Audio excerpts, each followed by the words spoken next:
شروع کرتی ہوں اللہ کے نام سے جو بڑا مہربان نہایت رحم کرنے والا ہے۔ اسلام ایک مکمل ضابطہ حیات ہے اور نبی پاک کی تعلیمات میں ہمیں ہر ایک بیماری کا علاج ملتا ہے۔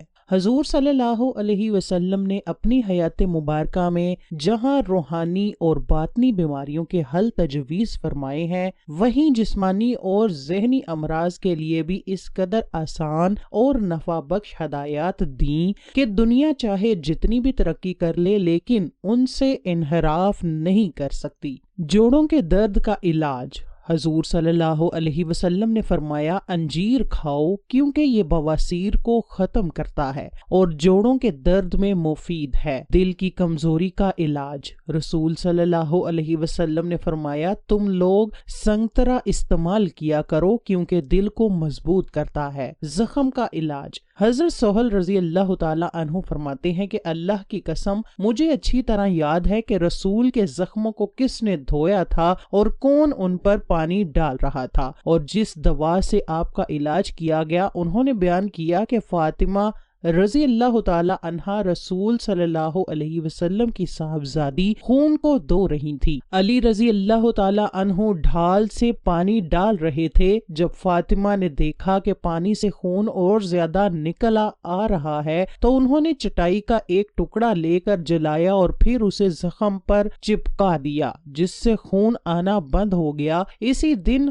نبی کریم صلی اللہ علیہ وسلم کے آگے کے دندان مبارک شہید ہوئے تھے۔ آپ کا چہرہ مبارک بھی زخمی ہو گیا تھا۔ رسول صلی اللہ علیہ وسلم کو جب بھی کوئی کانٹا چبھتا تو آپ صلی اللہ علیہ وسلم مہندی کا استعمال کرتے تھے۔ حضرت ابو ہریرہ فرماتے ہیں کہ حضور صلی اللہ علیہ وسلم نے فرمایا کہ جو شخص لا حول ولا قوت الا باللہ پڑھے گا تو یہ اس کے لیے 99 بیماریوں کا علاج ہے جن میں سب سے چھوٹی رنج ہے۔ حضور ابو موسیٰ عبداللہ بن قبیس رضی اللہ تعالی عنہ بیان کرتے ہیں کہ ہم نبی کے ساتھ ایک سفر میں تھے تو آپ نے فرمایا اے عبداللہ بن قبیس کیا میں تمہیں جنت کے خزانوں میں سے ایک خزانے کے بارے میں آگاہ نہ کروں؟ میں نے کہا کیوں نہیں یا رسول اللہ، ضرور بتلائیے۔ آپ نے فرمایا لا حول ولا قوت الا باللہ کہو۔ بخار کا علاج۔ حضور صلی اللہ علیہ وسلم نے فرمایا تم میں سے جب کسی کو بخار آئے تو سحری کے وقت ٹھنڈا پانی اس کے بدن پر 3 رات تک چھڑکا کرو۔ نبی کریم ایک اعرابی کی عیادت کے لیے تشریف لے گئے۔ آپ صلی اللہ علیہ وسلم جب بھی کسی مریض کی عیادت کے لیے جاتے تو فرماتے کوئی حرج نہیں ہے،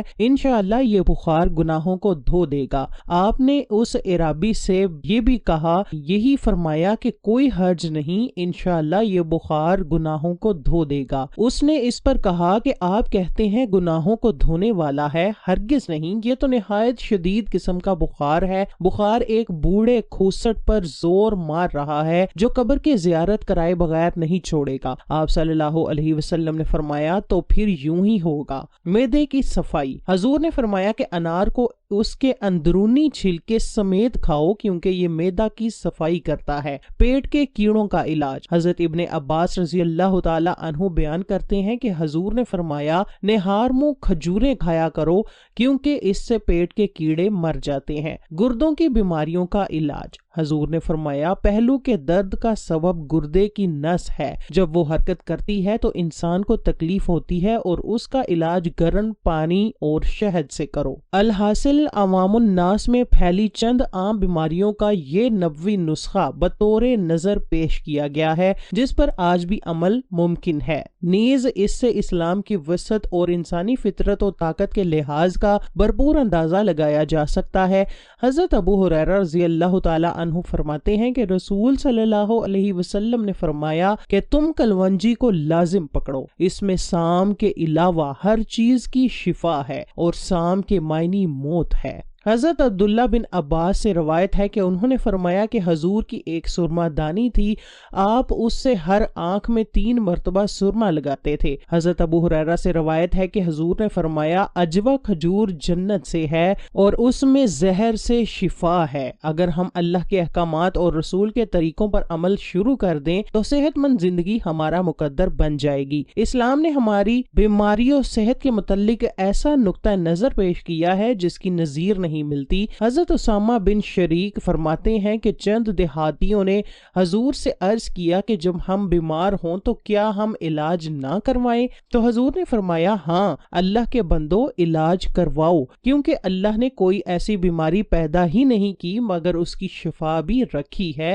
سوائے ایک بیماری کے۔ وہ پوچھنے لگے کہ وہ کیا ہے؟ تو حضور نے فرمایا کہ بڑھاپا۔ حضرت ابو ہریرہ نے بیان کیا کہ حضور صلی اللہ علیہ وسلم نے فرمایا کہ چھوت لگ جانا یا بدشگونی یا الویہ صفر کی نحوست یہ کوئی چیز نہیں، بیماری کے دوران صبر کرنا چاہیے جیسا کہ اللہ فرماتا ہے ہم کسی نہ کسی طرح تمہاری آزمائش ضرور کریں گے، دشمن کے ڈر سے، بھوک پیاس سے، مال و جان اور پھلوں کی کمی، اور ان صبر کرنے والوں کو خوشخبری دے دو جنہیں جب کوئی مصیبت آتی ہے تو کہہ دیتے ہیں کہ ہم تو خود اللہ کی ملکیت ہیں اور ہم اسی کی طرف لوٹنے والے ہیں، ان پر ان کے رب کی رحمتیں ہیں اور یہی لوگ ہدایت یافتہ ہیں۔ علاج کے وقت اسلامی نقطہ نظر پر عمل کریں۔ اللہ نے ہمیں پیدا کیا اور ہماری رہنمائی کے لیے انبیاء کو مبعوث فرمایا۔ یہ ہماری خوش قسمتی ہے کہ ہمیں سید المرسلین کی تعلیمات سے مستفید ہونے کا موقع ملا۔